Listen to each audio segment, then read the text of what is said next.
Hi, this is Tim of the 1916 Company. Welcome and thanks for logging on. If you love this watch, email me, Team Mosso at the1916company.com for purchase pricing and availability questions concerning this watch.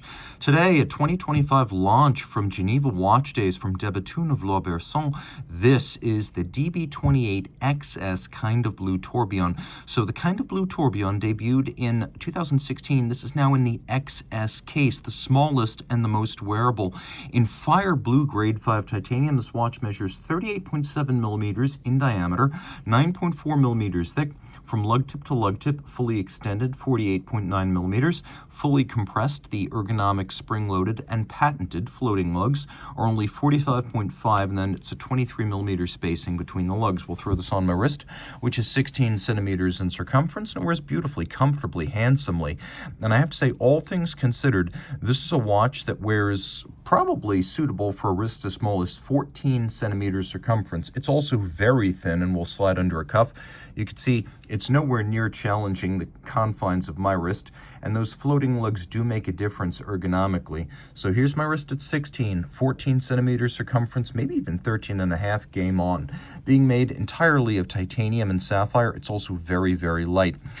Don't get hung up on the strap. It's one of many strap options, but the strap options range from full alligator to full rubber and everything in between. So again, this watch, which will have a retail of $225,000 and be extremely limited production, gives you the ability to specify any strap you want, so don't stress about that.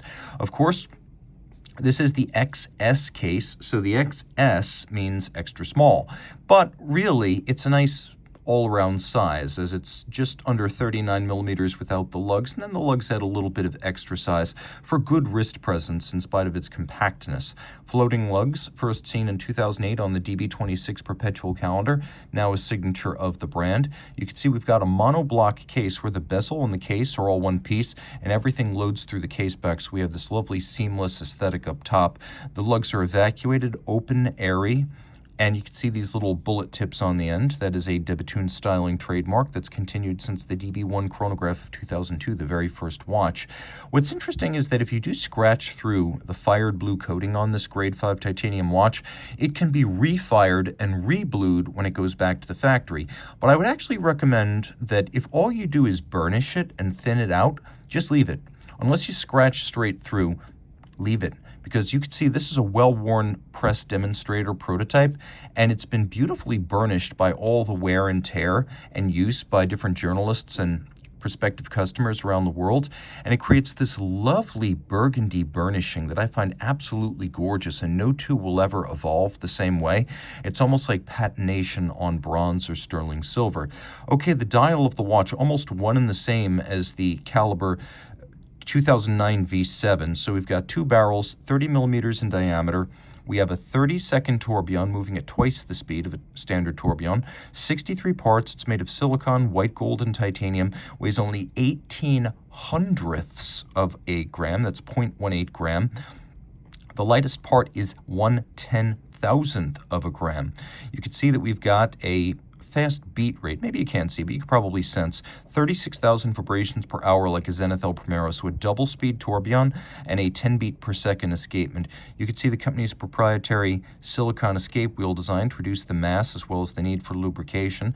The barrels give the watch a 5-day power reserve, and on the case back you can see we have a fascinating window into the mechanism itself with a new interpretation of the company's microlight treatment. So on the back, you can see that it's no longer linear striations and no longer of constant spacing. They start very fine at center, and then almost in a snailed-like pattern, they spread out and expand. We have anglage, we have media blast, we have the microlight engraving, we have satination, we have polished screw heads. It's all here. Turning it back to the dial side, the mirror polished cap on the base plate, as you can see, is fully reflective.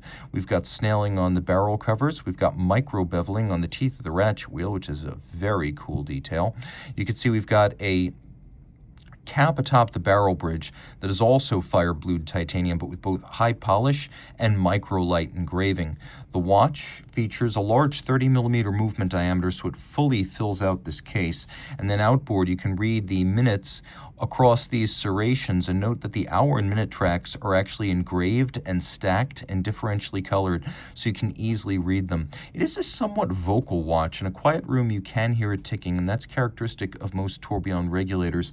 It's a watch that'll retail for $225,000, but exclusivity is assured as production is almost certain to be under 1 dozen pieces per year, with a long lead time and hopefully many eager buyers who are going to anticipate the arrival of this, the most compact, wearable, and ergonomically fit DB28 tourbillon of all time, with a lot of character and personality from a company that I believe has only just made its 4,300th watch since 2002. So 30 meters water resistant. You don't necessarily want to go swimming with it, but for all other occasions, what a companion. Reach out to Team Mosso at the1916company.com for purchase, pricing, and availability questions.